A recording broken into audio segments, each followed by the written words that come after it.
मैंने लंबी कहानियों के साथ बहुत छोटी कहानियाँ भी लिखी हैं। एक दौर था कि लघु कथाओं का एक विशेष स्थान होता था और बहुत सारी ऐसी पत्रिकाएं भी थीं जो छाप कर इसके ऊपर एक ख़ास तरह की टिप्पणियाँ दिया करती थीं। उन दिनों की लिखी हुई ये 5 कहानियाँ मैं आपके सामने पेश कर रही हूँ। कहानी का शीर्षक है गलत सवाल सही हल। तुम्हारे बस की बात नहीं है, मैंने तीसरी बार वही फॉर्मूला समझाते हुए झुंझला कर कहा। क्यों?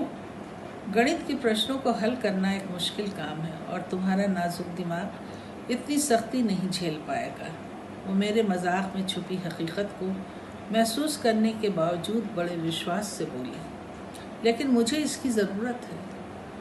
मुझे अच्छा लगेगा अपने नाम के आगे MA in mathematics first class. वो नामुमकिन है। मैं उसकी बचकाना इच्छा पर हंस पड़ा। नामुमकिन भी मुमकिन में बदल सकता है। वो चोट खाई नागिन की तरह तड़पी। उसके स्वर में चुनौती की गूंज थी। मैं सवालों के हल में डूब गया। मेरे दिमाग का लोहा तो खुद मैथमेटिक्स के प्रोफेसर मेहता भी मानते थे। वो इस बीच कई बार दिखी, कभी अकेली, कभी किसी के साथ, लेकिन मुझसे उसकी कोई बातचीत ना हुई। मैं उसको भूल सा गया। उसमें याद रखने के काबिल बात भी क्या थी? उस दिन परीक्षा फल की सूची में उसके नाम के नीचे अपना नाम देखकर मुझे महसूस हुआ कि मेरे सारे हल किए सवालों के जवाब गलत हो गए हैं। वो पूरे विश्वविद्यालय में प्रथम आई थी।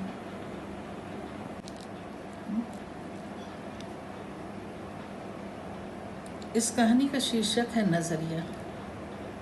आप मुझे अच्छे लगते हैं, मगर क्या? मेरा मतलब है जो आप चाह रहे हैं वो मैं गलत समझती हूँ। अगर गलत है तो हम नहीं करते। बिगड़े तेवर को देखकर वो बौखला उठी। मेरा मतलब ये हरगिज़ नहीं था। छोड़ो भी, कुछ और बातें करते हैं। रात भर वो सो न सकी। 5 दिन की मुलाकातों में ही वो भविष्य की सुनहरी वादियों में खो गई थी। मगर आज से सब कल साबित हुआ जब उसने देखा कि वो किसी लड़की की कमर में हाथ डाले होटल की सीढ़ियाँ उतर रहा था।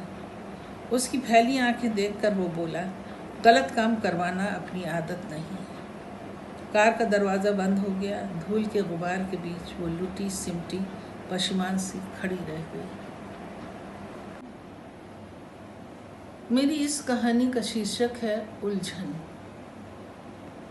बेटे के लाख पूछने पर भी वो उसके पिता का नाम नहीं बता पाई, जबकि वो जानती है कि हर बच्चे का एक असली बाप होता है। मगर उस रात उसके सामने कई चेहरे थे जिन्होंने उसके साथ सामूहिक बलात्कार किया था। आक्रोश में भरकर उसने किसी एक की हत्या कर दी थी। मगर सजा काटने के बाद आज फिर एक उलझन उसी आक्रोश की छाया बन उसको तड़पा रही है। उसके बच्चे का बाप कौन था? मेरी इस कहानी का शीर्षक है अभ्यास। भूखा बच्चा माँ की छाती से लिपट गया। दूध पीते पीते उसने माँ को जोर से काटा।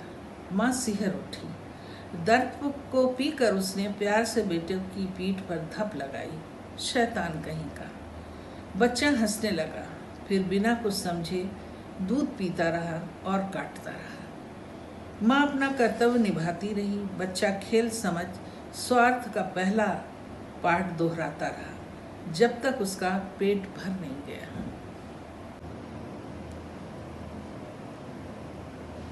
इस कहानी का नाम है तन्हा। जब भी वो किसी मुद्दे को लेकर आगे बढ़ा तो उसे महसूस होता इस बार ज़रूर वो संसार को बदल कर रख देगा। मगर साथी रास्ते में ठहर जाते, उनको ठिकाना मिल जाता जिसको उद्देश्य मानकर वो सामाजिक क्रांति का बीड़ा उठाते थे। वो तन्हा खड़ा सोचता ही रह जाता था, अकेला। जब यही करना था उन्हें तो क्रांति का सहारा क्यों लिया?